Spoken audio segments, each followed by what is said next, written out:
think gold is money? No. It's not money. Even if it has been money for 6,000 years, somebody reversed that and eliminated that economic law. Well, it's an asset. I mean, it's the same. Would you say Treasury bills are money? I don't think they're money either, but they're financial Why do asset. central banks hold it? Well, it's a form of reserves. Why don't they hold diamonds? Well, it's tradition, long-term tradition. Some people still think it's money. I yield back. My time has expired. Thank you. The gentleman from Texas, the ranking member of the subcommittee. Thank you, Mr. Chairman. Chairman Bernanke, earlier you were asked a question about the value of the dollar, and you sort of deferred and said, that's the Treasury responsibility. I always find this so fascinating because it's been going on for years.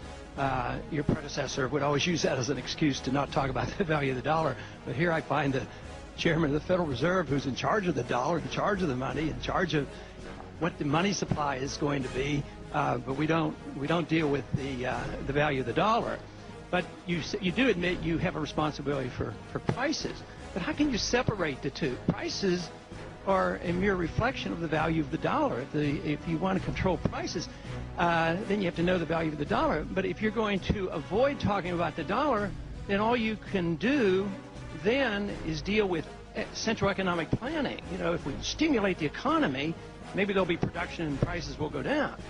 And if prices are going up too fast, you have to bring on a recession. You have to try to balance these things, which I think is a totally impossible task and really doesn't make any sense, because in a free market, if you had good economic growth, you never want to turn it off, because good economic growth brings prices down, just like we see the prices of computers and cell phones. Those prices come down where there's less government interference.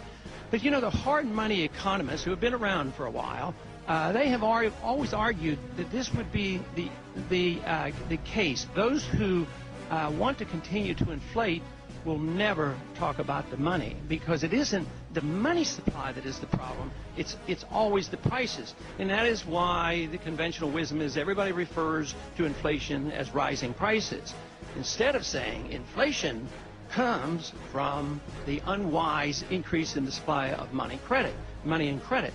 And when you look at it, and I mentioned in my opening statement that M3, now measured, I can't see how this is going to be helpful. My question to you, Mr. Chairman, is this. What will it take for you to say to yourself, could I be wrong? What if I'm mistaken? How long is this going to go on? $9 trillion? What if, say, in 5 years from now, we're in a deep, deep slump with your definition of inflation? What if we have high prices going and the economy is very, very weak and unemployment is high?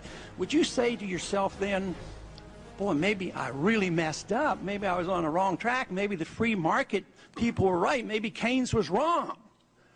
We are working along we're not completely in the dark. We're working along But you don't think there's any point where you might say, maybe we went the wrong direction? I mean, what would have to happen to do that? Is there anything? I'm telling you, Congressman, I don't believe we'll have an inflation problem in terms of consumer prices. If that turns out to be wrong, then I will concede that. Some people think the Depression ended when World War II started. And, of course, others believe it never ended until the end of World War II, when all the bad debt and the malinvestment was liquidated and consumer demands returned. Again, where will the money come from? This is our problem in this country. We're bankrupt, too.